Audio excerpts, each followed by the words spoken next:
Muchas gracias por estar aquí presente y vamos a continuar con los trabajos de estos 3 días de trabajo que van a tener arduos ustedes en diferentes quizás grupos o en diferentes integrantes de acuerdo a sus carreras, pero es importante esta convivencia y estas oportunidades que les da la universidad. La universidad trata de dar los elementos para el desarrollo de las personas. Una cosa es crecer y otra cosa es desarrollarse. Podemos crecer mucho, pero no desarrollarnos. Entonces, es parte este tipo de eventos, este tipo de trabajos, de acciones, es parte de su formación y de su desarrollo profesional que van a tener.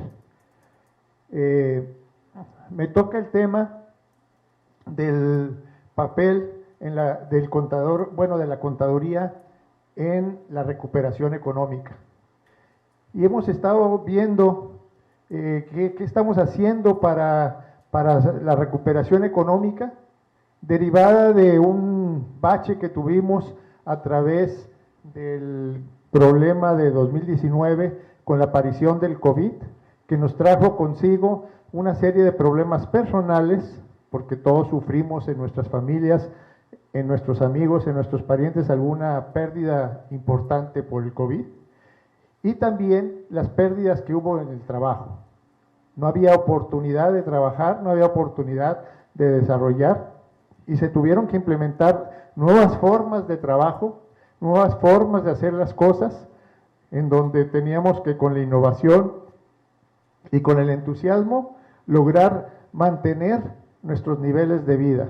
Pero también las empresas sufrieron, y sufrieron bastante porque no estaban adaptadas, no estaban preparadas para un riesgo de ese tamaño. Entonces, el mundo todavía estamos enfrascados en eso.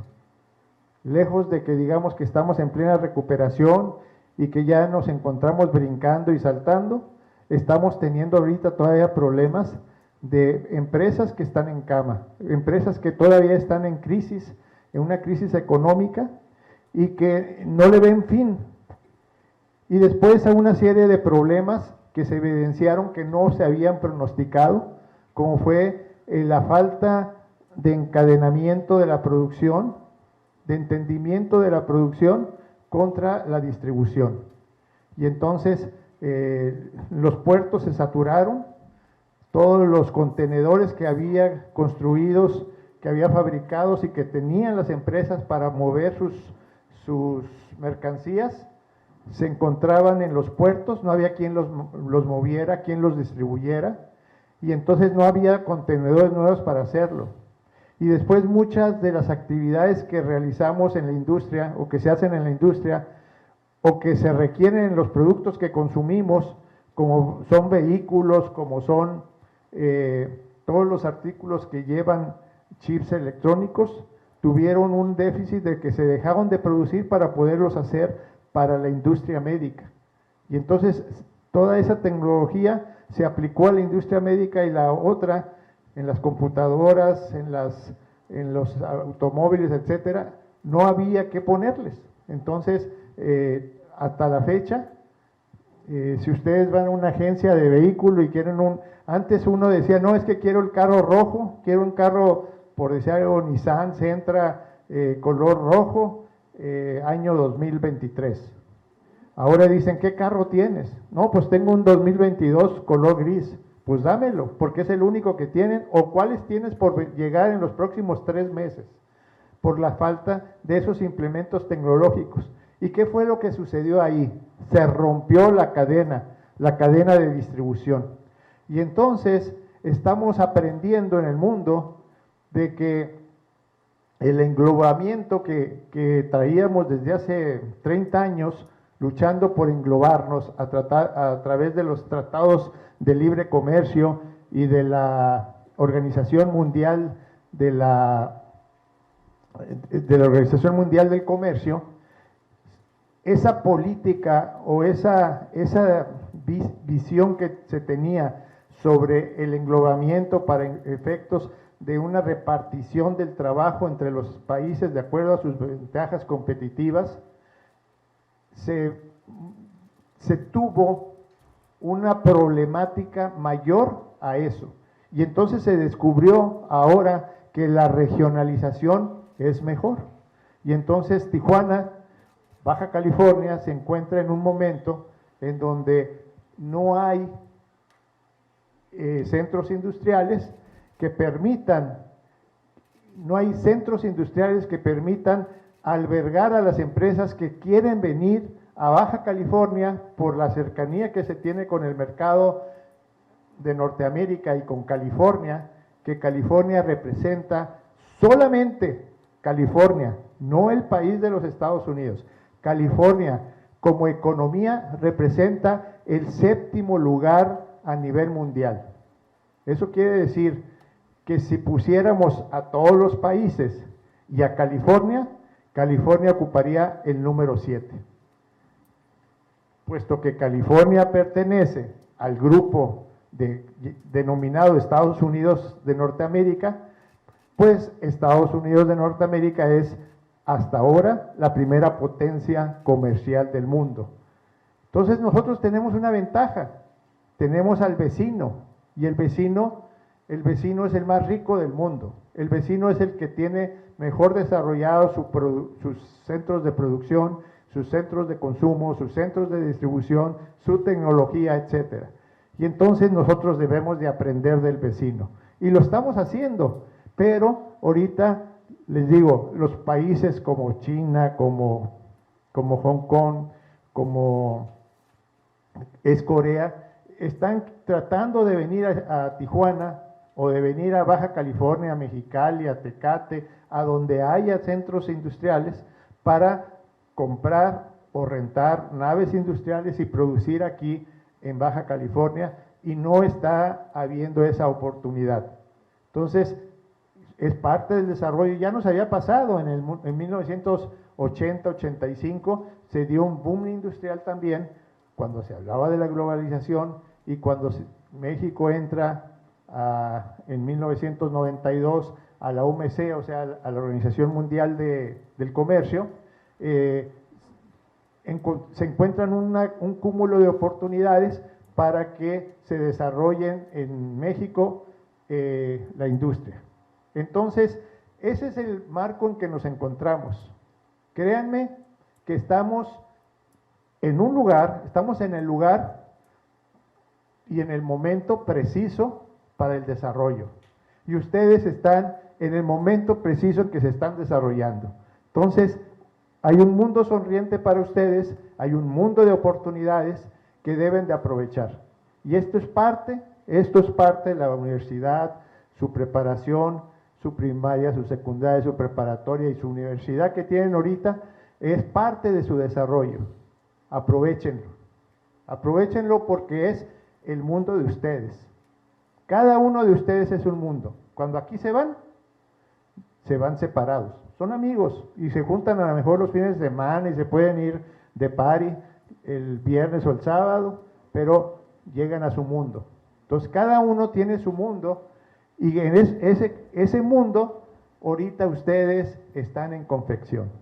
Ustedes lo están planeando, lo están desarrollando. Aprovechenlo. No vengan a la universidad sin plan para ese mundo que les va a seguir. Se pueden equivocar, todos nos podemos equivocar, pero de las equivocaciones sacar el provecho. Bueno, en base a eso, vamos a hablar primero de aquellos indicadores que nos van a dar, que deben ustedes más o menos conocer para saber si las cosas andan bien o andan mal. Es decir, se los voy a poner ahora en la parte médica. Si ustedes quieren saber si tienen diabetes, o sea, tienen azúcar, si su colesterol está mal o si su presión se encuentra alta, o sea, porque les duele la cabeza o porque tienen algún síntoma, lo que tienen que hacer es un análisis.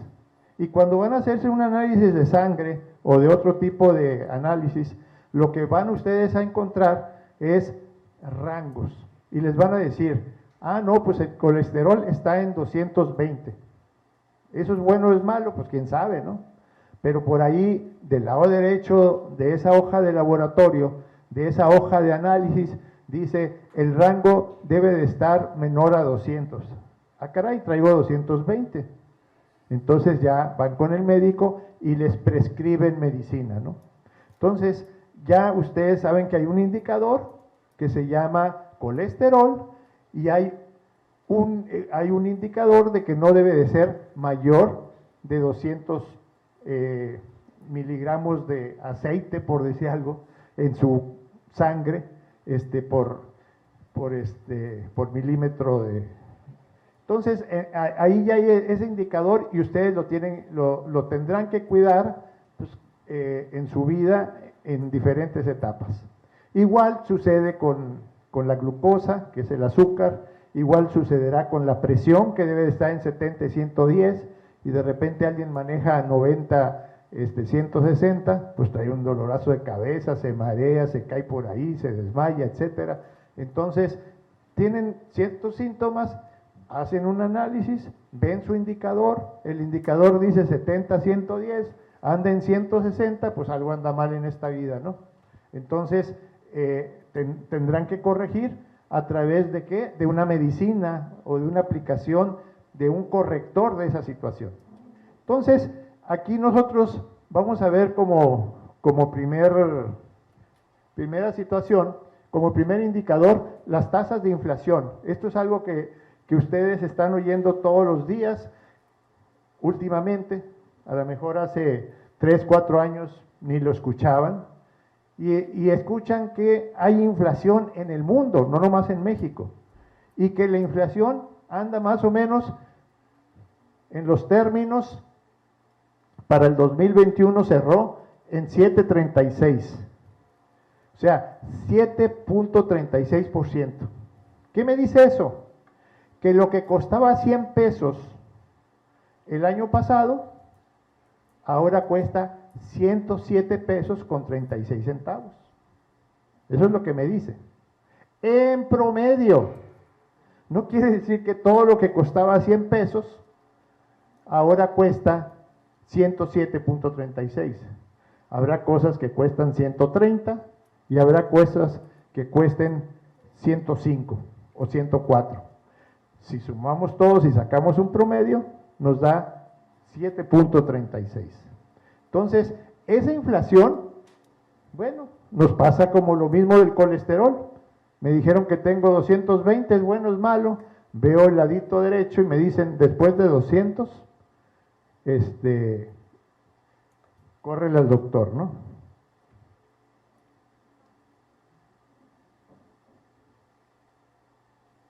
No se ve bueno, sí se ve. Entonces, lo que hago es una comparación. ¿Cuánto estaba la Unión Europea el año pasado? En ese mismo año, al 2.55%. ¿Y cuánto estaba Estados Unidos? ¿Con cuánto cerró de inflación Estados Unidos? 4.70. Y el promedio del mundo 3.42. Ah, caray, ando mal, ¿no? Ando arriba de mi país, que se llama Estados Unidos, que es mi mercado más importante, al que le vendo más. Y si yo tengo inflación menor que la de él, mayor que la de él, pues ¿qué va a pasar?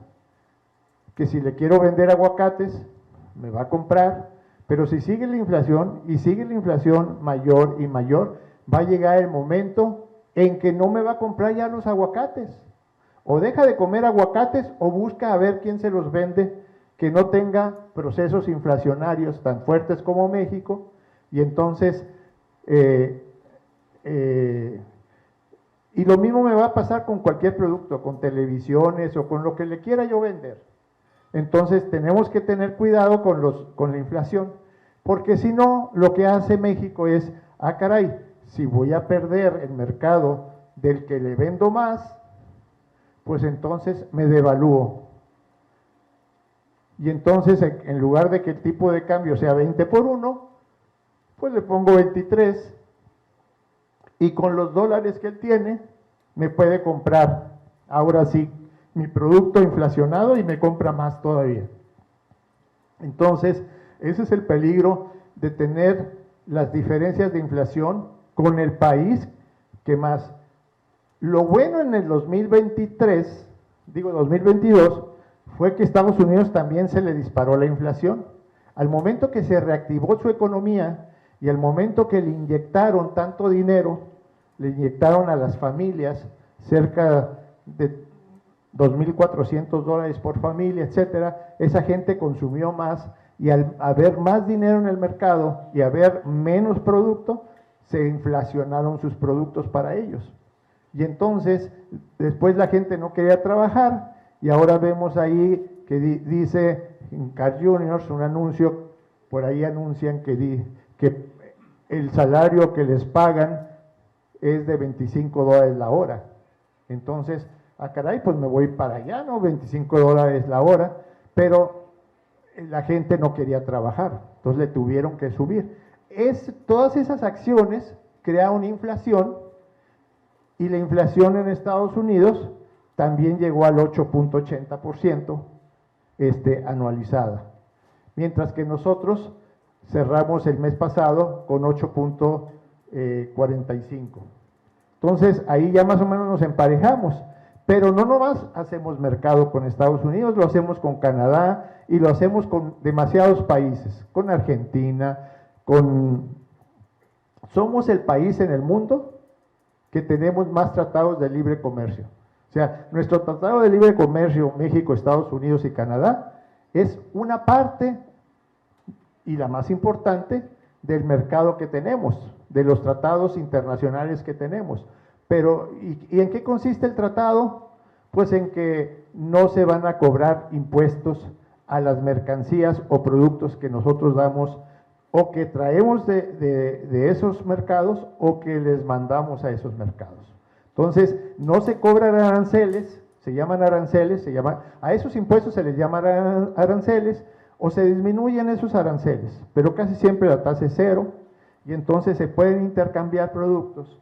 Y por eso viene China a poner maquiladoras o empresas en México, empresas con productos o Corea que tiene la Samsung y vende las televisiones Samsung y los refrigeradores y los ventiladores y los equipos de aire acondicionado, se los vende a Estados Unidos, se pone en México, aprovecha la mano de obra más barata y lleva a los Estados Unidos como un producto hecho en México.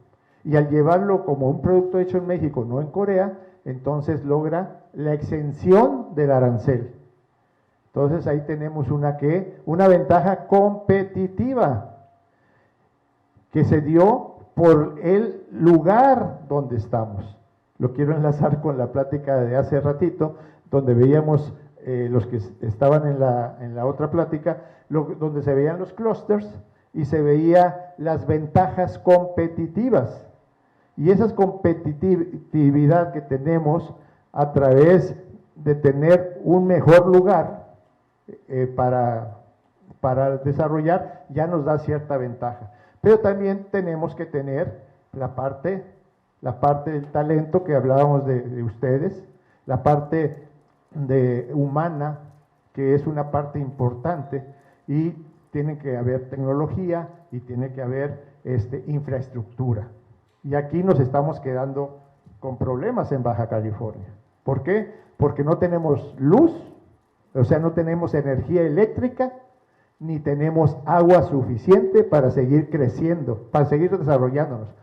Para crecer, sí, los mexicanos somos buenos para crecer en población, pero no somos buenos para desarrollo porque necesitamos hacer inversiones en infraestructura. Y esa infraestructura, o que se llama superestructura, viene siendo pues las vialidades, las calles, lo que son los medios, el puerto de Ensenada, que hay que crecerlo para ser más competitivos, el caso de la energía eléctrica, que tenemos un grave problema. El grave problema que tenemos es que estamos conectados al sistema de Estados Unidos y no al sistema nacional.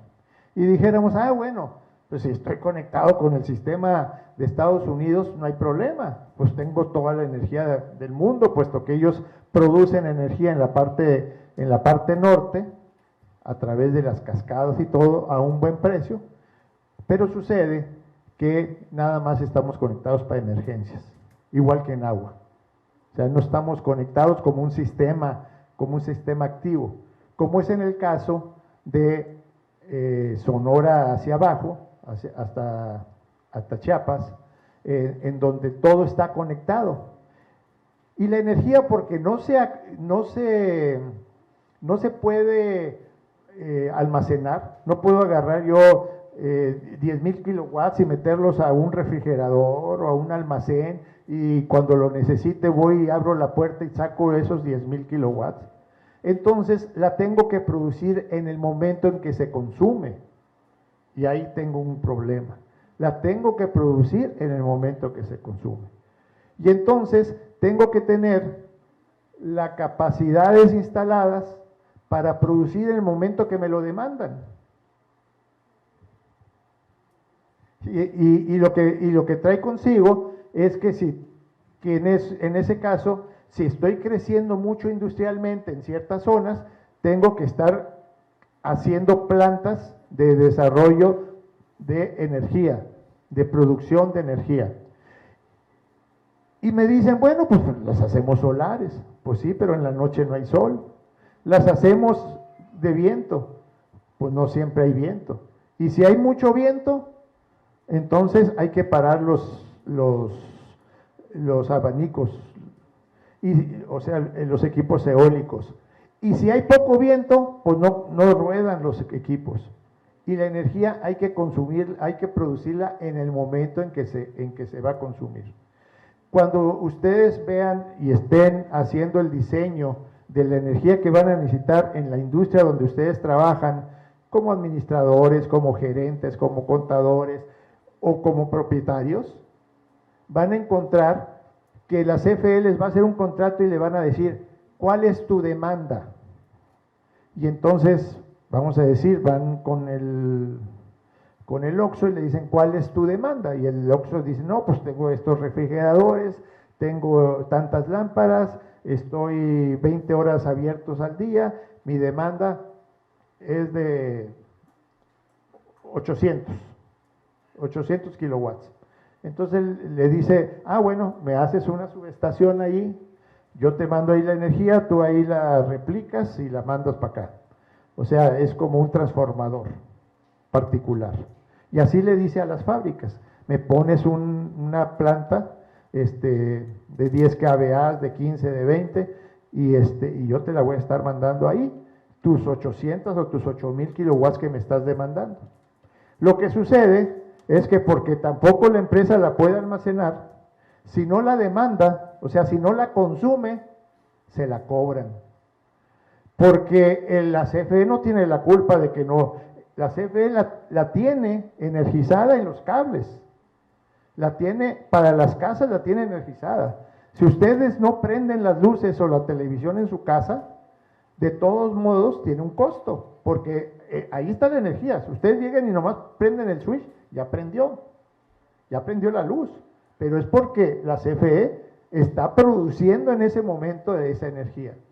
Entonces, a eso se llama la demanda, y en las industrias es muy importante la demanda, porque se la van a cobrar con la demanda pico. ¿Qué quiere decir la demanda pico? En el momento que más consume. Entonces, de repente, entran a las 7 de la mañana y todos prenden sus máquinas de producción y las computadoras y las luces a las 7 de la mañana. Y entonces la demanda se eleva y les van a cobrar más de luz. Entonces por ahí llega un ingeniero eléctrico y dice, no, espérense, que lleguen unos a las 6 de la mañana o que lleguen unos a las 5 y que prendan este sector de máquinas, y otros a las 6 y que prendan este sector de máquinas, y estos que lleguen cuando ya llegan todos los empleados, ya que prendan las luces. Entonces ahí estamos viendo una forma de administrar esa energía. Entonces, esas ventajas, esas situaciones son las que tenemos que tener en cuenta si podemos ser una zona o podemos ser un lugar de desarrollo. Entonces hay que trabajar sobre la energía y el agua. Nada más les digo, el 97% del agua que se utiliza en Tijuana y que se utiliza en Tecate viene de Mexicali. O sea, si el acueducto se rompiera, hay almacén para 5 días y se acabó. Y no hay agua. No hay agua, o sea, no tenemos de dónde sacarla. No estamos en un lugar donde tenemos presas o las presas tienen el abasto suficiente para poder sostenernos. Entonces, no tenemos agua. Y si viene una industria como la cervecería y quiere consumir demasiada agua, pues como que no tiene mucha lógica, pues. Y lo peor que les digo, el 95% del agua de Mexicali viene a través de un tratado por el río Colorado, viene de Estados Unidos. ¿Y qué creen? Que cada vez las poblaciones en Estados Unidos están creciendo y que cada vez demandan más agua. Y la otra cosa es que en 30, 40 años nos van a decir, no hay agua para ustedes. Y uno va a decir, no, pues tengo el tratado. Mira, de que se muera mi abuelita a que se muera la tuya, se va a morir la tuya. O sea, de que se quede sin agua Estados Unidos a que se quede sin agua Baja California, se va a quedar sin agua Baja California. Entonces, tenemos que ir viendo desalinizadoras, tenemos que ver esos elementos que nos puedan dar una constante de crecimiento en el tiempo. Si no, si nomás nos sentamos y ustedes salen y en esa competitividad que dijo el maestro Reyes, que estamos en la número 37, creo que de 43, y que ahora ya les dejó la chamba a ustedes de que la tienen que llevar al número 1, pues entonces váyanse preocupando desde ahorita y vayan haciendo lo necesario que tengan que hacer para que se hagan plantas desalinizadoras en Baja California, para que no dependamos de los americanos, porque eso nos rompe nuestra ventaja competitiva del lugar en donde estamos y nos las convierte en un riesgo. ¿Ok?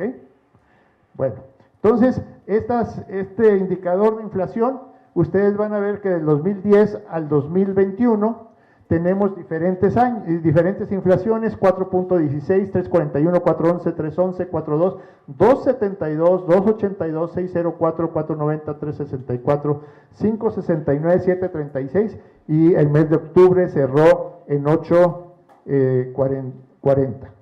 Entonces, esa inflación no quiere decir que en el mes de octubre hubo 8.40, hubo anualizada. Se dice, las inflaciones las estamos moviendo en forma anualizada. O sea, de septiembre a octubre es la inflación anualizada de octubre. Entonces, estas están enero-diciembre, o sea, de diciembre a diciembre, de diciembre a diciembre, porque tiene todo un ciclo. Vamos a ver que las inflaciones intermedias se comparten hacia arriba y hacia abajo de acuerdo a las temporalidades. Las temporalidades de cuando suben impuestos, las temporalidades de cuando se demanda mayor energía, las temporalidades de cuando entran los niños a la escuela en el mes de agosto, donde demandan más útiles y todo, hay inflación. La inflación se mide en lo general. No quiere decir que la inflación particular, o sea, es una macroinflación. En la microinflación, o sea, en lo particular, puede ser diferente. Para la industria manufacturera de automóviles hay una inflación, para la industria manufacturera de refrigeradores hay otra inflación, para el servicio de construcción hay otra inflación, para el servicio de distribución de alimentos, que son los mercados de consumo, o sea, para la venta de mercados como Soriana, etcétera, hay otra inflación. Entonces, la inflación promedio de todos es esas que estamos poniendo ahí.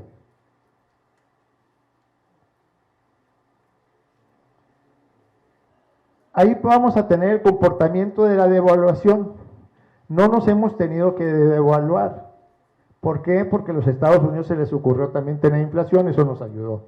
Pero si no hubieran tenido esa inflación y nosotros conservamos la inflación en niveles del 7, del 6, 7, 8% durante 3, 4 años y Estados Unidos vuelve a sus inflaciones del 1,5, 2% anual durante esos años, nos vamos a devaluar. ¿Para qué? Para recuperar capacidad de venta, capacidad de que nos consuman.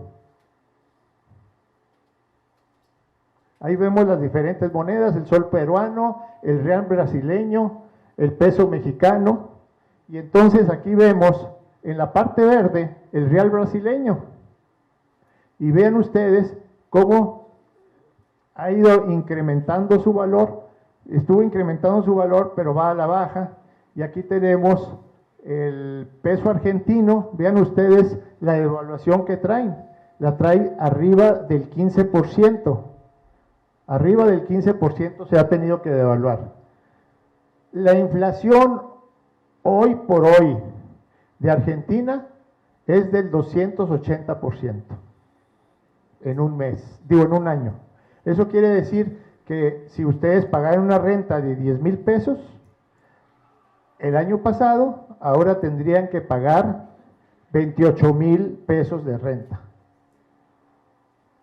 Si es 280 tendrían que pagar todavía más, tendrían que pagar 10,000, 20,000, sí está bien, 28,000 pesos de renta.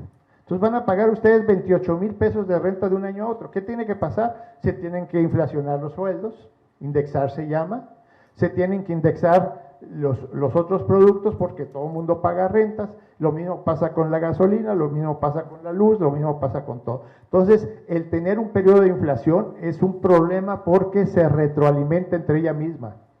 Hay un momento, primero hay una resistencia a no subir los precios, pero una vez que se deciden los comercios a subirlos, los suben y en demasía. Y entonces esos comercios están creando más inflación entre ellos mismos.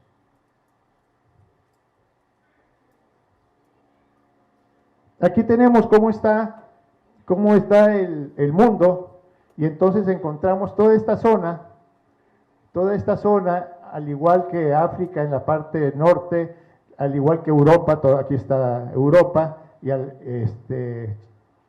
la parte de China, etcétera, la encontramos con inflaciones menores del 5.9, de 5 a 9.9%, perdón. Las que tienen menos del 5% las vamos a encontrar en una parte de África y en la parte de China, perdón, esto era India, en la parte de China. Son las únicas que tienen inflaciones menores al 5%. Aquí todavía Argentina tenía el 72%, pero le digo que ahorita ya anda al 280%. Venezuela, 210%. O sea, es un país conflictuado en su sistema político y tenemos unas inflaciones tremendas ahí. Otro indicador que se va a dar como consecuencia de la inflación y como consecuencias de las devaluaciones o de los riesgos es la famosa TIE, la tasa interbancaria de interés interbancaria de equilibrio. Esa tasa es una tasa que determina el Banco de México para efectos de compensar o regir en cuánto se deben de prestar los bancos entre sí. Imagínense ustedes que tuvieran un banco, el señor es el dueño de Bancomer, la señorita es dueña de Banco Santander, Bancomer, Banorte y así todos los... Y entonces, pues de repente todos, el día de hoy se le fueron a retirar de Bancomer dinero de más, dinero que ya no tenía porque lo tenía prestado. Entonces se voltea con el de Banamex y le dice, ¿tú cómo andas? No, hoy casi no vino nadie, no me pidieron préstamos, no tuve que pagar cosas, no se vencieron muchos pagarés, me sobra dinero. Ah, pues préstame, sí, te lo voy a prestar. ¿A qué? A la tasa interbancaria. El Banco de México le dice, bueno, espérate, ahí no puede haber, no van a ser usureros, porque entonces van a encarecer el crédito. Van a determinarse un promedio de cómo está la economía y entonces se formula esa tasa interbancaria de equilibrio. Y esa tasa interbancaria de equilibrio está determinada, ahorita hemos llegado, vean ustedes dónde anda en el 2022, arriba del 8%, y les tengo noticias, acaba de subir al 10%. Entonces, vean ustedes cómo andábamos en el, más o menos como en el 2007, estábamos al 8%, subimos hasta más o menos el 8.5% y bajamos hasta el 4% y llegamos a tener una tasa interbancaria de equilibrio del 3%. Pero miren dónde andamos, en el 10%. Quiero decirles que hay países como Japón que tienen 20 años con una tasa interbancaria de equilibrio o una tasa de referencia que le llaman ellos, negativa, o sea, menor a cero.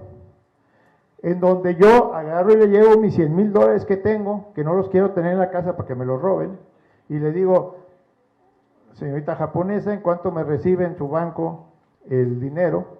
Y dice, ah, sí, te lo recibo, pero te voy a cobrar el 0.5%. Si no lo muevo, ya no voy a tener $100,000 al final, voy a tener un 0.5, o sea, medio por ciento menos de dinero, porque esa va a ser la ganancia de ella. O sea, el dinero está negativo. Y en Estados Unidos teníamos 7, 8 años en donde la tasa interbancaria de equilibrio, la tasa de referencia, andaba al 0.25, al 0.28, ¿no? Ni siquiera la mitad de un porcentaje. Entonces, el dinero era barato, los créditos a las casas eran baratas, 3,5, 4, 5% de interés anual, pero ahorita ya Estados Unidos ya llegó al 5%. En este año pasó, bueno, entre el año pasado y pasó del 0.5% al 5%. Y México pasó del 4 al 10%. Entonces, ¿qué pasa? Que ya no se pueden comprar casas a crédito porque ya no nos alcanza con el sueldo para pagar los intereses. Y ya no se pueden comprar carros a crédito porque antes las tasas andaban al 9-10% y ahora andan al 14-16% para los vehículos, porque son vehículos de alto riesgo. Entonces, son activos de alto riesgo. Entonces, todo eso conlleva a que cuando hay este tipo de signos, pues ¿en dónde estamos? ¿Nos estamos recuperando o andamos en crisis? ¿Ok? Eso es lo que ustedes tienen que ver. Si tienen 220 de colesterol, algo anda mal, hay que tomar medicina, hay que dejar de comer chocolates y grasas y taquitos, etcétera, para bajarlo y que se sientan bien. Si aquí tenemos una inflación alta, y tenemos una tasa interna alta, eso quiere decir que no va a haber crédito, que no va a haber expansión, que no va a haber crecimiento. Entonces, aprendan ustedes a leer ese tipo de información para saber qué les va a pasar en lo personal y en las industrias o empresas donde trabajen, o en los que ustedes sean propietarios. La deuda pública en México. Vean ustedes cómo ha ido creciendo del 37.2 al 52.2 del PIB. Eso quiere decir que la estamos correlacionando al PIB. ¿Qué es el PIB? Es el Producto Interno Bruto del país. ¿Y qué es el Producto Interno Bruto del país? Es la suma de todos los bienes y servicios que producimos en un año. Entonces, PIB, o Producto Interno Bruto de un país, es la suma de todos los bienes y servicios que se producen en un año. Si estoy hablando de bienes, refrigeradores, televisores, colchones, todo lo que se imaginen ustedes que consumen, ese es un producto. ¿Y qué son los servicios? Pues servicios financieros, servicios de construcción y todos los servicios que ustedes se imaginen, los servicios de honorarios que se cobran, etcétera. Todo eso se suma y esa es la capacidad y ese es el tamaño de la economía de su país.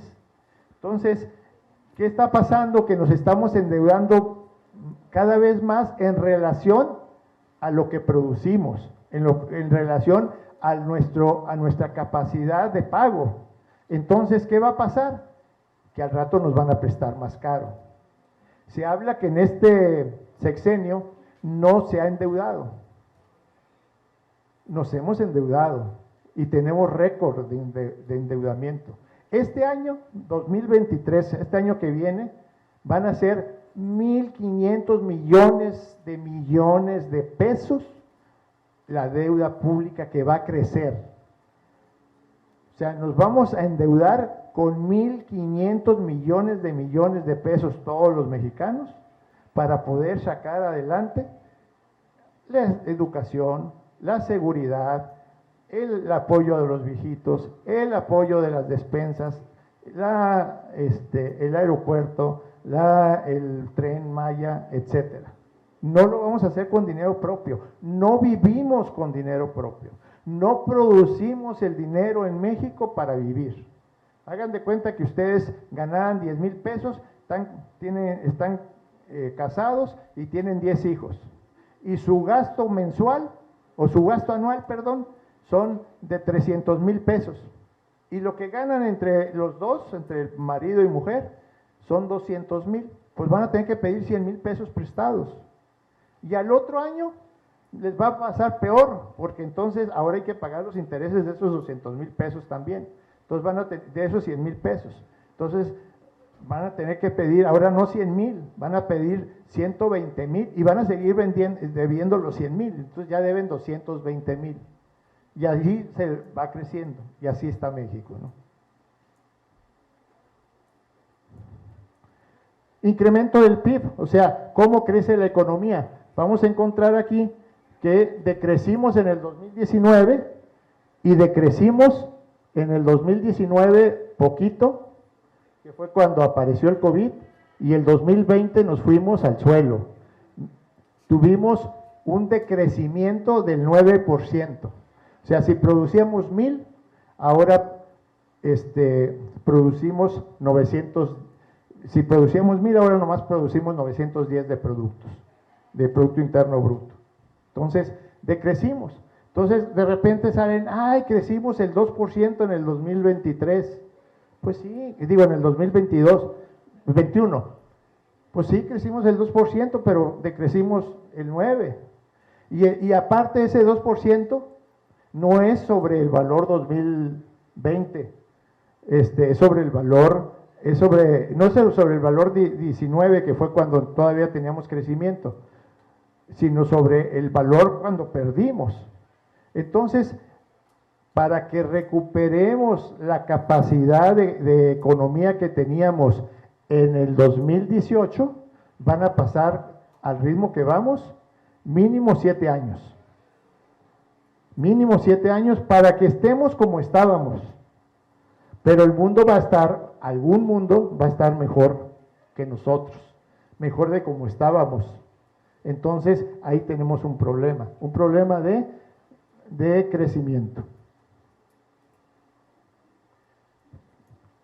¿Cuál es el rol de la contaduría pública o de los administradores en este rollo? Bueno, primero identificar si en realidad estamos en recuperación o estamos en crisis. Cuando tenemos, vamos a ver el ciclo económico, vamos a ver que dentro de la macroeconomía se presenta crisis económica cuando la empresa presenta disminución de actividad económica, se empieza a vender menos. Pues sí, están vendiendo menos las empresas porque estamos en crisis. La demanda disminuye. A que produzcamos más, no hay quien nos los compre. ¿Por qué? Porque la gente no tiene poder adquisitivo, no tiene poder para endeudarse para comprar carros, no tiene poder para endeudarse para comprar casas, porque están creciendo los intereses, porque cuesta más el dinero y entonces disminuye las ventas. Los costos de producción se distorsionan, porque no es lo mismo que fabriquemos 10,000 calcetines al día con nuestra máquina a que produzcamos nada más 5,000, porque necesitamos la misma luz, el mismo taller, los mismos camiones para distribuir, entonces nuestros costos suben. Y la empresa presenta disminución de su actividad económica. O sea, la empresa empieza otra vez, o sea, primero bajó y vuelve a bajar más. Se hace un ciclo retroalimentado hacia la baja. Ahí está el ciclo económico. Tenemos la recuperación, el auge, la recesión y la depresión. O sea, ahorita estamos en recesión, todavía no estamos en depresión. Para que haya depresión se dice que tenemos que tener 3 trimestres, bueno, más de 2 trimestres sin crecimiento. Estamos creciendo, aunque sea 0,5%, 0,4, 0,3. Entonces, mientras estemos creciendo, no estamos en depresión. Entonces, todavía no tocamos fondo. Cuando toquemos fondo y empezamos a crecer, entonces le vamos a llamar recuperación, que es el tema de esta plática. ¿Cuándo vamos a tener la recuperación? Más o menos a cómo vamos, pues por ahí decíamos que en 7 años, ¿no? Llevamos 2, nos quedan 5 para recuperarnos.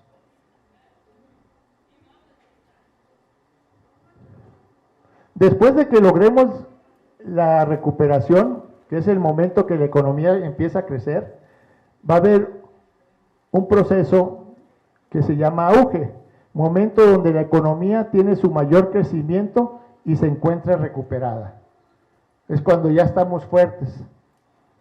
Nos enfermamos del COVID, nos dieron medicina, nos tuvieron hospitalizados, nos dieron oxígeno, nos quedamos ahí 2 meses sin poder salir de la casa, ya no tosemos, y al rato ya andamos en el gimnasio y al rato ya andamos brincando, ya estamos en auge. Entonces, vamos a lograr tener auge y a eso se le llama el periodo de expansión. Es cuando las empresas empiezan a crecer y se empiezan a expandir. Y entonces buscan nuevos mercados o buscan un crecimiento de tipo horizontal, o sea, articularse más, o buscan la regionalización, etcétera. Entonces, en ese momento vamos a lograr la expansión. ¿Cómo está el proceso, la proyección de crecimiento del Producto Interno Bruto? Dijimos que el Producto Interno Bruto es el que nos marca qué tamaño tiene la economía.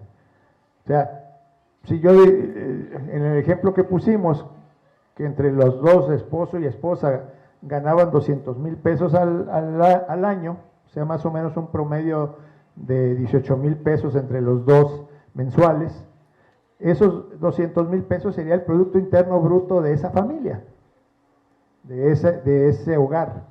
Bueno, el Producto Interno Bruto del mundo,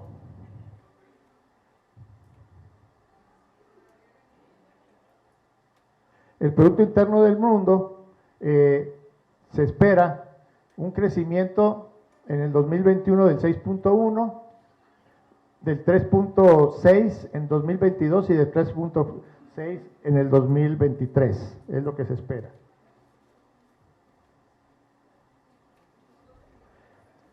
Pero este es el conjunto, es el conjunto universal.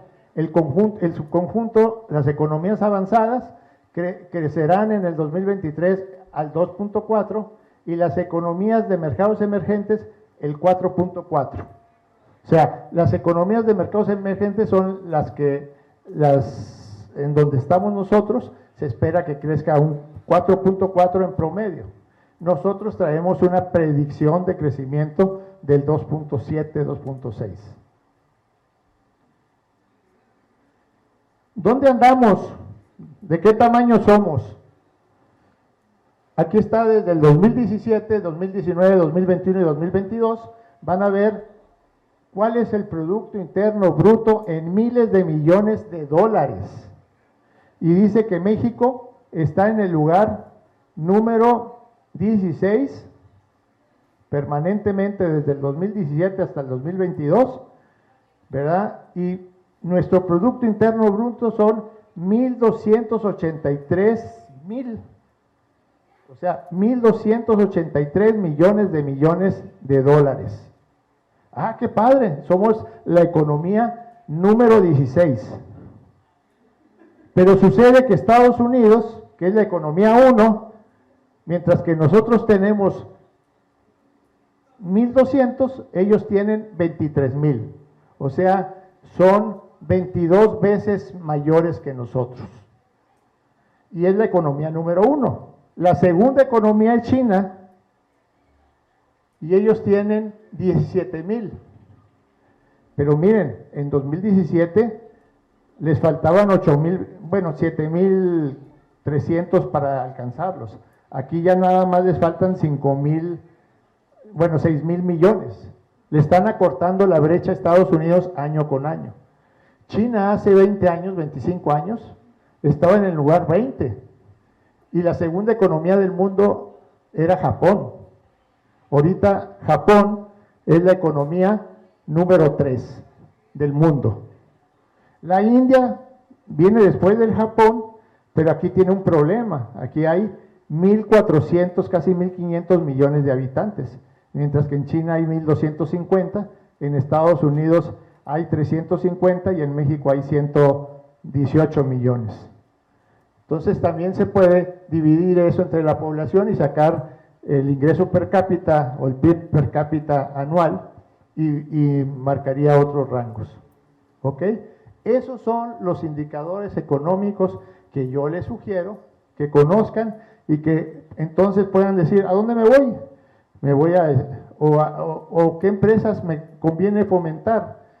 Las americanas, las japonesas, las coreanas, las de España. ¿Cuáles son las empresas que me conviene como país poner en mi política comercial para su crecimiento?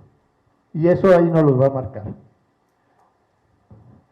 Aquí tenemos el impacto de la pandemia. El único que creció en la pandemia fue China, 1,8. Corea decreció 1,1, Estados Unidos 3,7 y México decreció 9,2%. Entonces, ahí tenemos que el único que sí creció en la pandemia fue China, pero les tengo noticias. China venía precedido de 20 años de estar creciendo arriba del 15-16% anual. Entonces, crecer en el 1,8 les crea un problema. Y este año es posible que decrezca. Entonces, traen problemas serios ya en la economía china para poder soportar el crecimiento.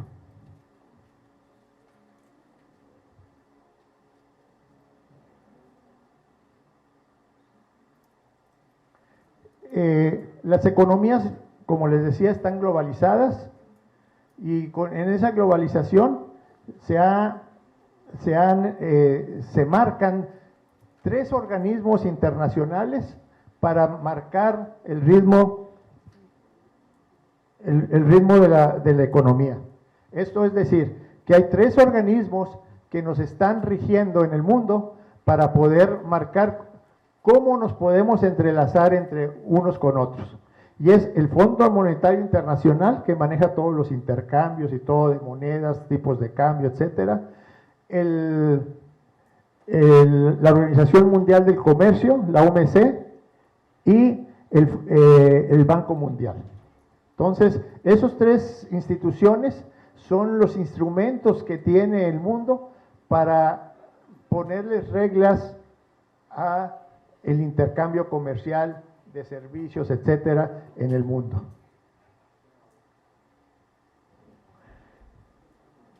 La globalización económica es resultado de ¿qué? De la internacionalización de las empresas. O sea, cuando las empresas se empiezan a ir a otros países, ya sea a producir o a vender.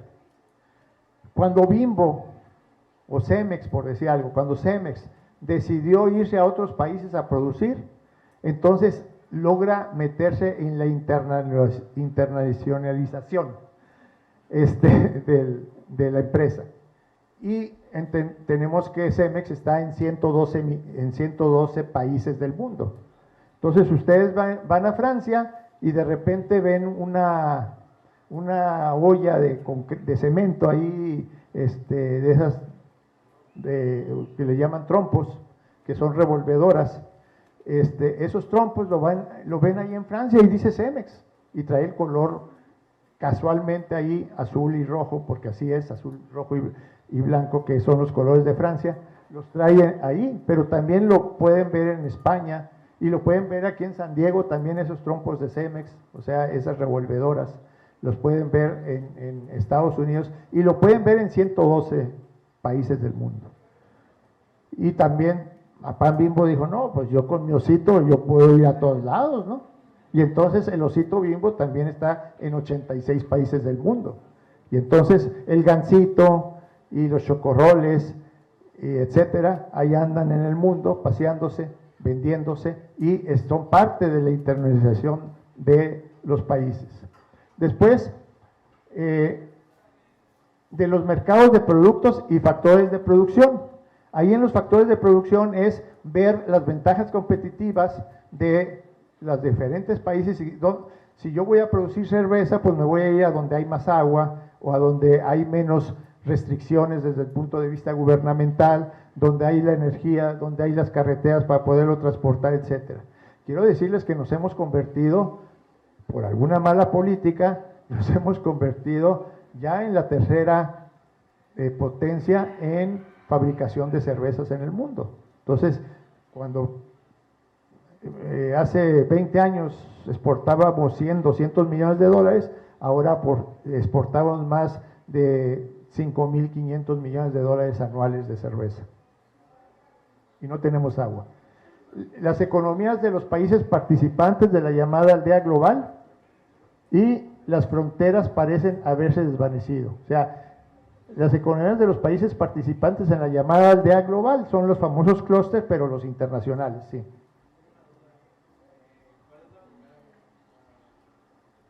La primera productora, Alemania. Y consumidora también.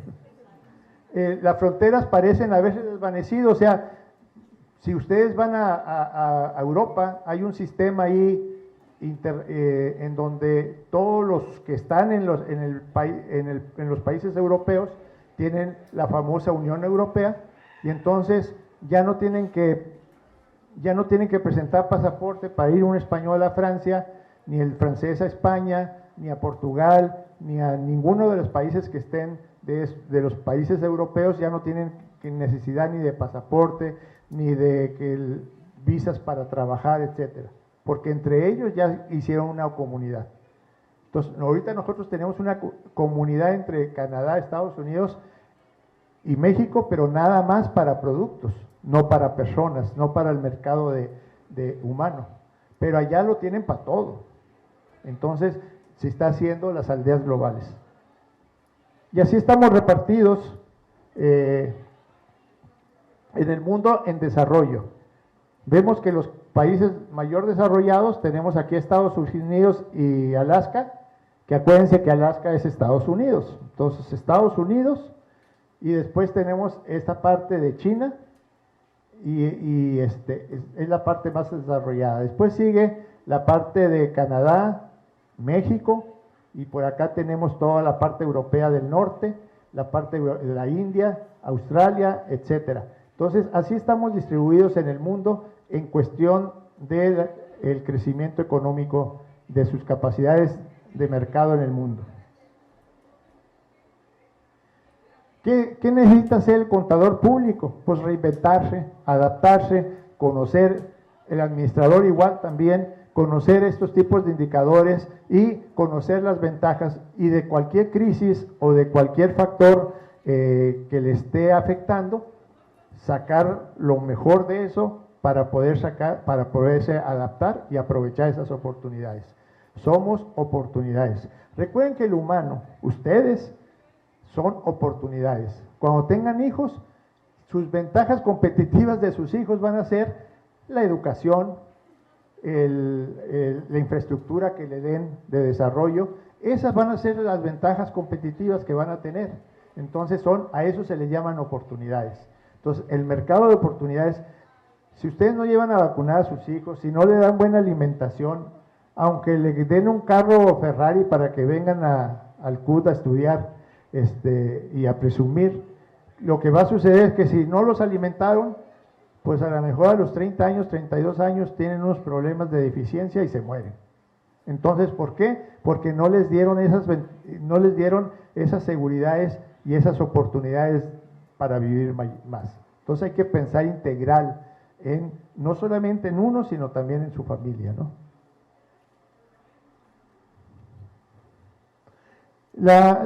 Nosotros los contadores tenemos como visión, y los administradores tienen como visión conocer cómo se encuentra el negocio, cómo se encuentra la empresa. Ese negocio o esa empresa, ya sea de servicios o ya sea de industria, necesita expresar su información a través de estados financieros. Es el TikTok. Los estados financieros es el TikTok de la empresa. No más que este TikTok es medio aburridor, ¿no? No es como el que se pone a bailar, etcétera, ¿no? El que se pone a bailar y ese dice, mira, es buen bailarín y aparte, pues, tiene ganas de bailar, etcétera, y es exhibicionista. Bueno, pues el TikTok de la empresa son los estados financieros y tenemos que esos estados de información financiera van a estar encausados ¿a quién? Primero hacia los socios. Oye, ¿cómo nos fue? ¿Gané o perdí? Ese es el estado de resultados. ¿En qué tiempo le va a decir el otro? ¿Ganó o perdió? No, pues en el año, del 1 de enero al 31 de diciembre.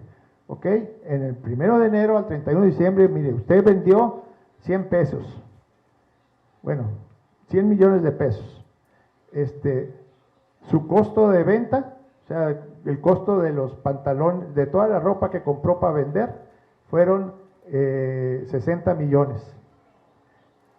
Entonces tuvo una utilidad bruta de 40. 100 millones que vendí, menos un costo de 40, entonces me quedan 60 de utilidad bruta. No, pero no ganó los 60, pues nos pagó los sueldos a mi contador, me pagó los sueldos de la cajera y de los empleados del almacenista y todo eso, y pagó la luz, y pagó el teléfono, y pagó la renta, y pagó los impuestos, y pagó. Y de todos esos que pagó se le llaman gastos de administración, gastos de venta, etcétera. Esos que pagó suman 30 millones. Entonces, tenía 40 de utilidad bruta menos 30, gané 10. No, pero fíjese que llegó un socio que se llama SAT, o sea que se llama Hacienda, y le quitó el 32%, o sea que le quitó 3.200.000 pesos. Entonces, bueno, no le quitó, tuvimos que pagar para que contribuir al gasto público, como dice la Constitución, y nos quedaron le quedaron 6.800.000, me los llevo, lléveselos, le voy a quitar otro 35% porque el SAT dice que lo que se lleve por dividendos, le cobre yo, le retenga el 35% y que usted haga una declaración a ver cómo le va. Entonces, se quiere llevar los 6.300.000 y le van a quitar el 35%, entonces ya le van a quitar como 2.100.000. Y se va a llevar como 4. Entonces agarra sus 4 y se va de viaje, de vacaciones, se compra un carro, etcétera. Así es la vida, ¿eh? Entonces los interesados son los socios, los acreedores de la empresa, o sea, los proveedores, los que le venden los pantalones, las camisas, etcétera. Oye, pues te voy a vender, pero estás bien, no los vas a revender ni los vas a tirar, etcétera, o sea, mi marca la vas a cuidar y aparte, si te voy a dar crédito, me puedes pagar, entonces me va a pedir mi estado de resultados y mi balance, el fisco para cobrar las contribuciones fiscales, ¿no? Digo, pues, pobrecito, entonces va a cobrar ese 32%, quiere saber sobre qué lo cobra. Ahorita ya el fisco, quiero que sepan que si ustedes tienen su cuenta bancaria, su tarjeta, etcétera, y empiezan a gastar o como empresa, el gobierno te dice, tuviste tantos ingresos, gastaste tanto, tantas veces fuiste al cine, tantas veces comiste, tantas veces hiciste esto, tantas veces cargaste de gasolina, les puede decir su vida entera. Y si por ahí algún loco se fue a un motel, al motel también. La nación para conocer el potencial del crecimiento del país económico y para conocer eso, el Producto Interno Bruto, pues el país necesita que le informemos si ganamos o perdimos y cómo están nuestros balances. Y los empleados para conocer las participaciones de utilidades, que se me olvidó, de los 10 millones hay que darle el 10% a los empleados. Entonces, de los 10, primero 1 millón se van para los empleados, de los 9 me quitan el 32%, del 32% si me lo quiero llevar me quitan el 35% por reparto de dividendos y de eso a lo mejor recupero algo en mi declaración anual. Si no me lo quiero llevar y lo dejo en la empresa y lo reinvierto, o sea, mi empresa empieza a crecer y crecer, pongo otras sucursales, no me cobran ese impuesto, ¿no? Hasta el día que me lo lleve. Solamente es cuando se lo saca de la empresa ya para su gasto personal. Cuando sale del patrimonio de la empresa y entra el patrimonio particular de la persona. ¿Mande? No, puede ser por partes. O sea, se puede juntar la asamblea de accionistas y todos, entre todos se ponen de acuerdo y dicen, oye, ¿qué tal si nos repartimos el 50% de la utilidad que tuvimos? De esos 9 millones que nos dejaron los empleados, ¿qué tal si nos repartimos 4 millones y medio y los otros 4 millones y medio los repartimos? Sí, votan ahí y así se lo reparten entre todos los accionistas.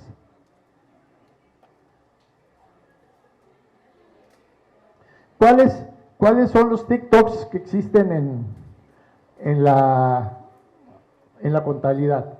Pues el estado de situación financiera, que es el que nos dice los activos. ¿Y cuáles son los activos? Lo que tengo. Lo que tengo en caja, lo que tengo en bancos, lo que tengo de mercancía, lo que tengo en carros, lo que tengo en maquinaria, lo que tengo en computadoras, lo que tengo en todo eso que tengo. Y después, ¿cuáles son mis pasivos? Todo lo que debo.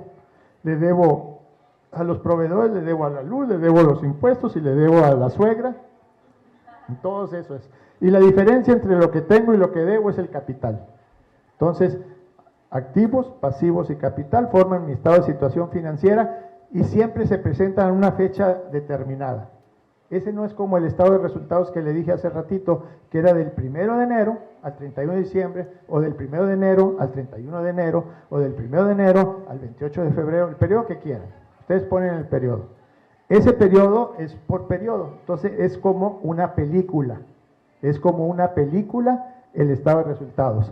Y el balance, porque es a una fecha determinada, es una fotografía, como salí. Si el 31 de diciembre yo estoy sonriente, me van a decir que soy muy sonriente. Si estoy enojado, van a decir que soy muy enojón. Si estoy preocupado, van a decir que soy muy preocupado, porque así salí en ese momento en la foto. Entonces las empresas, para no asemejar que somos muy económicamente muy millonarios, para que no nos cobren muchos impuestos, buscan los cierres de impuestos, buscarlos que no estén tan, en las declaraciones anuales, no estén tan bollantes para que no nos cobren tantos impuestos. Entonces se pueden a comprar vehículos y una serie de cosas, ¿no?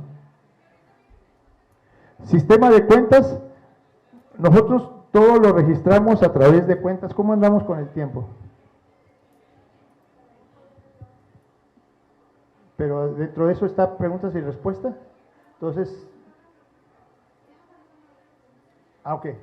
Entonces, vamos a hacer 15 minutos más y después entramos a preguntas y respuestas, ¿no? Entonces, independientemente de que si sale algo aquí me interrumpen y me corrigen, aclaramos dudas, ¿no? Herramientas de registro contable. ¿Cómo vamos a registrar? Nosotros, los contadores, nos dicen cuadrados porque tenemos algo que le llaman la teoría de la partida doble. O sea, el famoso cargo y abono. Tiene que estar equilibrado los cargos con los abonos. Entonces, pero para eso necesitamos hacer cuentas de balance, cuentas de resultados, y entonces lo hacemos en lo que le llamamos catálogo de cuentas. Y en ese momento del catálogo de cuentas deben de intervenir todos los de la empresa, sobre todo la dirección, que es la que pide información, porque casi siempre el catálogo de cuentas lo hace el contador, y el contador lo hace para la cuestión fiscal. Entonces, en el momento en que el propietario dice, oye, ¿Y cuál es nuestra rotación de inventario? Ah, no sé. ¿Por qué no sabes? Pues porque tienes revuelto los inventarios, los tienes revueltos con los clientes. Y entonces, pues no le da. Entonces la información hay que diseñarla para poder producir información. Y es en el catálogo de cuentas donde se debe de diseñar para producir información. A eso le llamamos que es una sincronía, es como la sinfónica, ¿no? Si ustedes analizan cuál es el comportamiento de la música en el mundo, está en 4 tiempos, no hay más. Y por eso llega el cuate, el director, y empieza a hacerle así. No sé si se fijan que siempre saca la varita y de repente, no es que le esté diciendo tú, sino que le está diciendo, síguele en el bajo, porque tiene 4 tiempos la música. 4 tiempos la música. La música de nosotros los contadores tienen 2 tiempos, cargos y abonos, ¿verdad? Cargos y abonos. La música, los tiempos de la música son 4 tiempos. Son los mismos tiempos que tienen los carros. Los carros tienen cuatro tiempos, que es la inyección, la expansión, la explosión, la expansión y la expulsión. Entonces, son 4 tiempos que tiene un vehículo, es como marca y con eso puede caminar, o sea, por eso tiene pistones. Independientemente de cómo los tenga, que si tiene 8 pistones, que si tiene 4, que si tiene 16, etcétera, todo es a través de 4 tiempos. La música es a 4 tiempos y los contadores, nuestra sincronía es a cargos y abonos. Ahí están las cuentas se clasifican en cuentas de balance, en cuentas de pasivo, capital contable y cuentas de resultados. Las cuentas de resultados son las que nos van a dar el resultado de la empresa, si ganamos o perdimos. Y las otras, y por ahí los cargos les llamamos debe, y a los abonos les llamamos haber. Entonces nosotros los contadores decimos debe haber, pero no hay. O sea, debe haber en inventarios 5 millones de pesos y van y cuentan y hay o hay más o hay menos, ¿no? Ah, no, pues es que la cajera cuando lo estaba pasando ahí no lo pasó, lo marcó y en lugar de marcar que eran calcetines, marcó que eran pantalón. O en lugar de que era un cereal, marcó que eran cebollas porque estaba al mismo precio, ¿no? Entonces, a la hora de que buscan el inventario, pues no lo encuentran. Ese es el comportamiento de todas las cuentas, así vienen en las NIF. Nosotros los contadores tenemos algo que le llamamos normas de información financiera. Y esas normas de información financiera nos dictan cómo tenemos qué cuentas hay, cómo debemos de presentarlas, y aquí nos dicen cómo la debemos de presentar.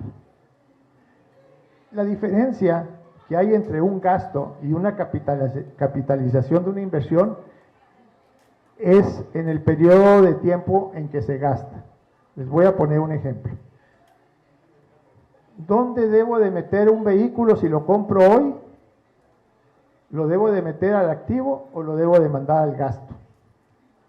Lo que me tengo que preguntar, ¿ese vehículo me va a dar servicio 1 año o me va a dar servicio más de 1 año? No, pues que me va a dar servicio más de 1 año, entonces lo meto al activo. Y la manera de que lo voy metiendo al gasto es depreciarlo. O sea, ¿cuánto se desgastó? Pues se desgastó el 10%. Pues, ¿cuánto costó? 100,000 pesos. Pues meto al gasto 10,000 pesos y ya mi carro ya no vale 10,000, ya no vale 100,000, vale 90,000. Esa es la manera, y por eso es que se deprecia. Vamos a tener nosotros entonces un sistema de depreciación, que lo vamos a ver ahorita, y un sistema de gasto, que es todo lo que se va gastando. Si yo pago el recibo de luz, el teléfono, la renta, etcétera, todo eso es gasto, porque eso fue para hacerlo. Y a eso se le llama enfrentar ingresos contra gastos del periodo. Y las normas de información financiera así nos los dictan. No debo yo de enfrentar gastos mayores que los del periodo a mis ingresos del periodo. Entonces, por eso es que hay la famosa depreciación y amortización. Las cuentas de orden. Las cuentas de orden a todos se nos olvida que podemos recordar. Quiere decir que podemos tener cuentas al calce del balance que no son cuentas de balance, que sean cuentas recordatorias. Y esas cuentas recordatorias, ¿verdad?, pueden decirme el número de casos de juicios que tengo yo que puedo perder, ¿cuánto vale? Entonces pongo juicios en proceso, 2 millones de pesos. ¿Por qué? Porque tengo una demanda laboral de 32 empleados y si los pierdo voy a perder 32 millones de pesos. Todavía no es un gasto, todavía no lo puedo reconocer como un pasivo, pero sí en una cuenta de contingencia.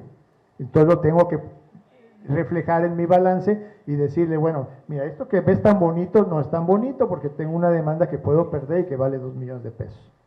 O cuando yo tengo mercancía que no es mía, pero que sí la vendo yo, mercancía en consignación o mercancía en comisión. Vamos a decir, llega Bimbo y me dice, mira, te voy a llenar todos los anaqueles, no me los pagues hasta que los vendas. Esa es una mercancía en comisión. Entonces, y te voy a pegar una comisión del 30%. Entonces, conforme va el de Bimbo y ve que ya está y lo rellena, lo que lo rellenó es lo que me va cobrando, porque es lo que se vendió. Entonces, eso se llama mercancía en comisión. Lo tengo que tener registrado porque si se lo roban o lo perdemos, entonces se lo vamos a tener que pagar a Bimbo. Entonces, tenemos que llevar una cuenta que se llame mercancías en comisión. Y el dinero que voy cobrando lo llevo a una cuenta que le llamo banco del comisionista y cuando le pague de ahí le voy pagando y saco mi utilidad y ya lo meto a mi cuenta de bancos. Entonces, a eso se llaman cuentas de orden. Puede haber de control administrativo, que son mercancías de consignación, que son las que vimos.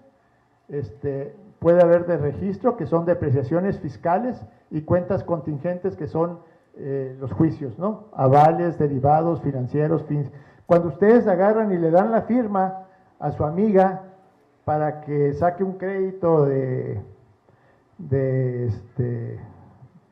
Coppel, entonces en su balance deberían de poner en cuentas de orden el límite que le dieron a su amiga, que a lo mejor fueron 20,000 pesos, y si ella va y compra los refrigeradores y la sala y todo y no la paga, pues les tengo noticias, lo van a tener que pagar, ¿no? Entonces hagan su estado financiero personal y pónganle abajo avales. Y le presté a mi amiguita que todos los días voy a la escuela con ella y todo, mi firma, ni siquiera dinero. Le presté mi firma, pero si no paga ella, pago yo. Entonces ya es un pasivo contingente y hay que reflejarlo en la información financiera. Entonces, agua con los avales, ¿no? El diseño de un catálogo de cuentas es versátil y se debe adecuar a las necesidades de información y será el éxito de un sistema de contabilidad siempre que existan herramientas de control como son los sistemas presupuestales, se deben de hablar entre sí. Es decir, regularmente lo que hacemos en las empresas, hacemos un presupuesto anual para poderlo comparar contra lo real y saber si voy bien o mal. O sea, yo pronostiqué que en noviembre iba a vender 2 millones de pesos. A final de noviembre nada más vendí 1,5 millones. No hay de otra. O soy muy mal pronosticador, o cerramos la tienda más temprano, o estamos atendiendo mal a los clientes, o no tenemos la mercancía adecuada.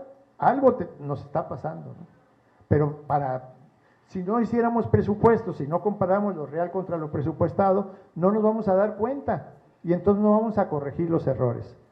Pero entonces voy a tener que tengo que presupuestar con las mismas cuentas que tengo en contabilidad para que sea en automático, que me dé esa información en automático y no que tenga yo que estar agrupando y después ya tienen el resultado de la revisión de lo presupuestado contra lo real y sale con que, no, pues espérame 2 días más y espérame 3 días más. No, el chiste es que sean las mismas cuentas para que podamos nosotros rápidamente saber qué está pasando y que los administradores tengan las medidas necesarias o los financieros para determinar primeramente que hay hay una deficiencia. Y segundo, hay que detectar falta de atención a los clientes, falta de capital de trabajo, o sea, falta de mercancía.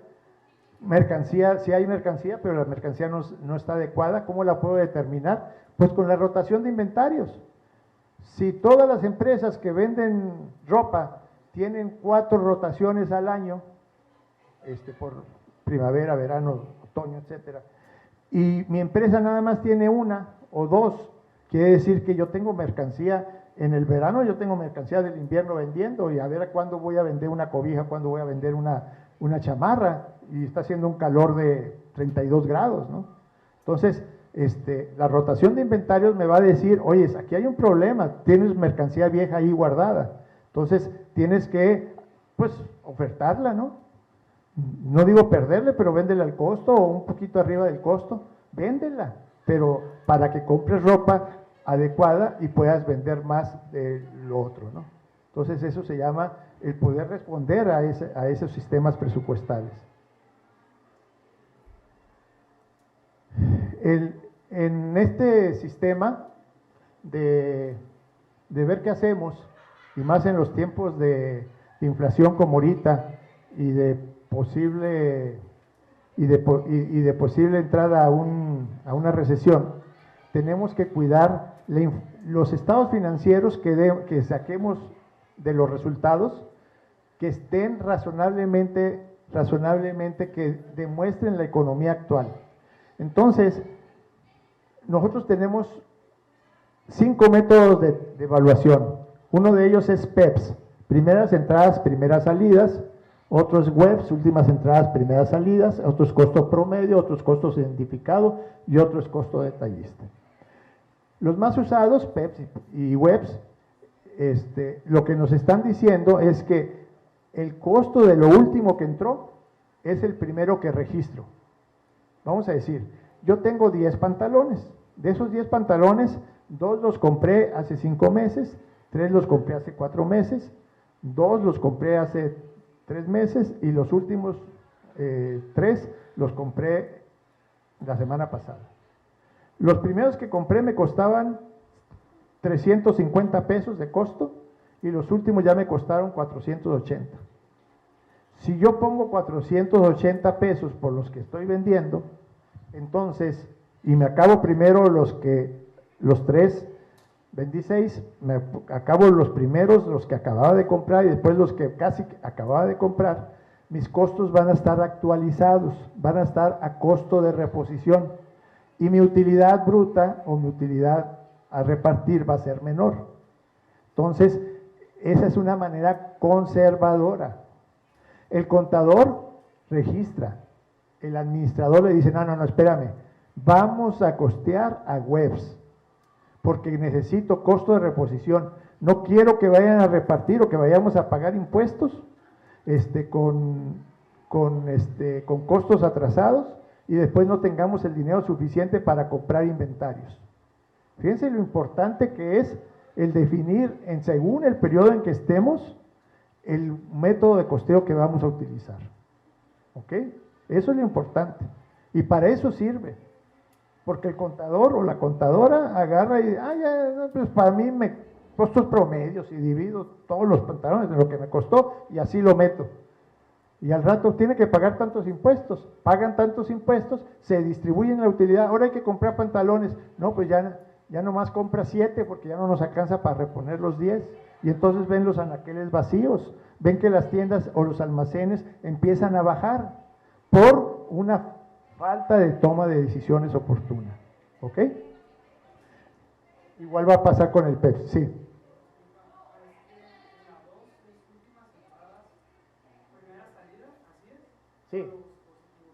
Sí, webs, últimas entradas, primeras salidas. Y en la primera es primeras entradas, primeras salidas. O sea, el PEPS son con costos antiguos. O sea, primeras entradas. ¿Cuándo entraron?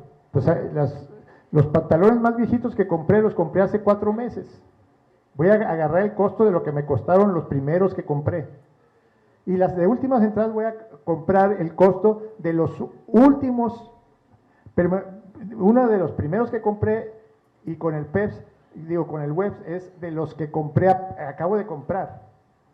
Entonces, con los que acabo de comprar estoy actualizando mi costo de reposición para tener el dinero suficiente para poder reponerlos. Y en el PEPS, lo que estoy haciendo es que lo estoy metiendo a precios antiguos. Esos se utilizan cuando hay periodos en donde la economía se encuentra ya sea en expansión o que se encuentran en constante, o sea que no estamos cayendo en el ciclo económico ni estamos subiendo, entonces podemos llevar muy bien el PEPS, ¿ok? Y después tenemos el de costos promedios, que es dividir el valor de los 10 pantalones entre lo que me costaron y saco un promedio, ¿no? O sea, compré 10 pantalones a 1,000 pesos, entre 10, pues a 100 pesos promedio. Entonces, en promedio, según yo, todos cuestan 100 pesos, pero los últimos cuestan 140 y los primeros costaban 80.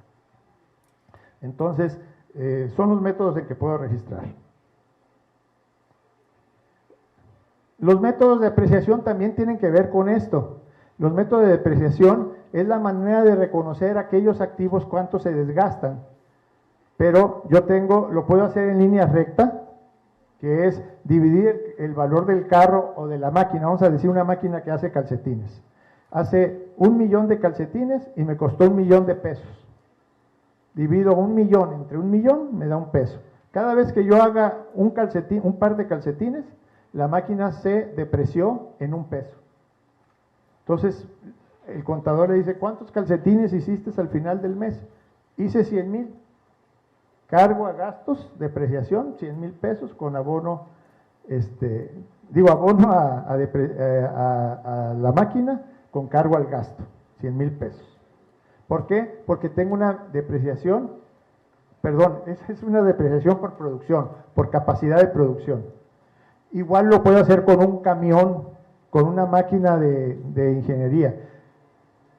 Las máquinas de ingeniería dicen, esta máquina puede darte 3 millones de horas de servicio y la máquina cuesta 18 millones de pesos.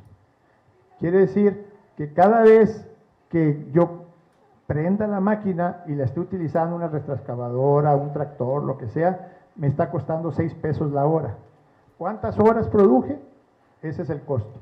Ese es el costo por el método de depreciación. El método de depreciación por producción.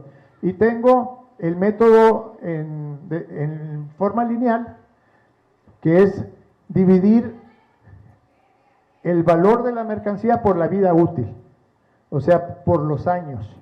Entonces, compré una computadora, la computadora me va a durar 4 años, me costó 20,000 pesos, se va a depreciar cada año, 2,500 pesos, la use o no la use.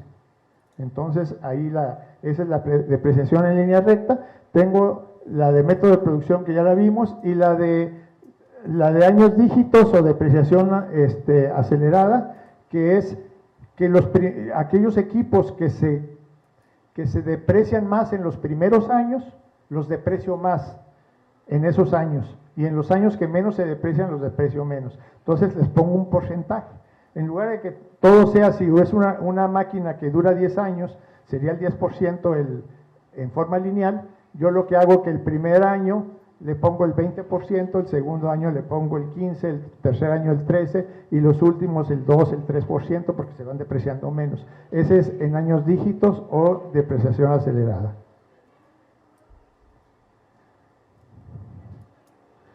Los costos pueden ser absorbentes, predeterminados, estándar, y los tipos de costos pueden ser fijos y variables. O sea, los variables son todos aquellos que tienen que ver contra la producción, y los costos fijos son todos aquellos que tienen que ver con que produzca o no produzca, lo voy a gastar. Los empleados, la secretaria, la luz, el teléfono, todos esos son costos fijos. Y los costos variables tienen que ver, pues si caminó la máquina o el carro que tengo, gasolina es un costo variable, el mantenimiento de los carros puede ser variable porque lo voy a hacer cada 10,000 kilómetros, cada 20,000, sino si el camino lo camino menos, el carro, pues voy a tener ese gasto a mayores meses, ¿no?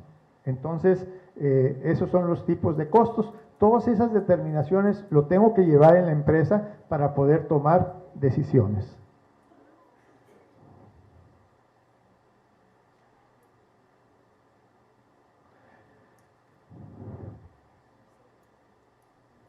Para poder recuperar la economía, lo que yo tengo que hacer es minimizar costos y maximizar utilidades. Para que yo pueda tener empresas en expansión, tienen que maximizar utilidades. Y por eso es que de repente hacen recortes, de repente dicen, Facebook está despidiendo a nivel mundial 30,000 empleados. Banamex está, en México está despidiendo a 18,000 empleados. Lo que está haciendo es que está minimizando costos para maximizar utilidades y poderse mantener en tiempos en donde la economía no está bien y poder llegar a una recuperación.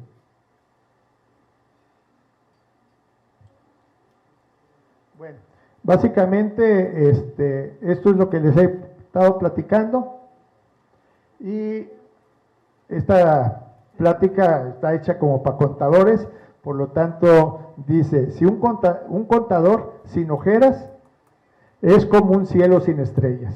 O sea, el contador que no tiene ojeras tiene un cielo sin estrellas.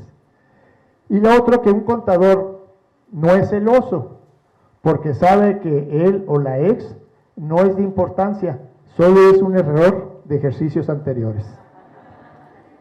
Muchas gracias.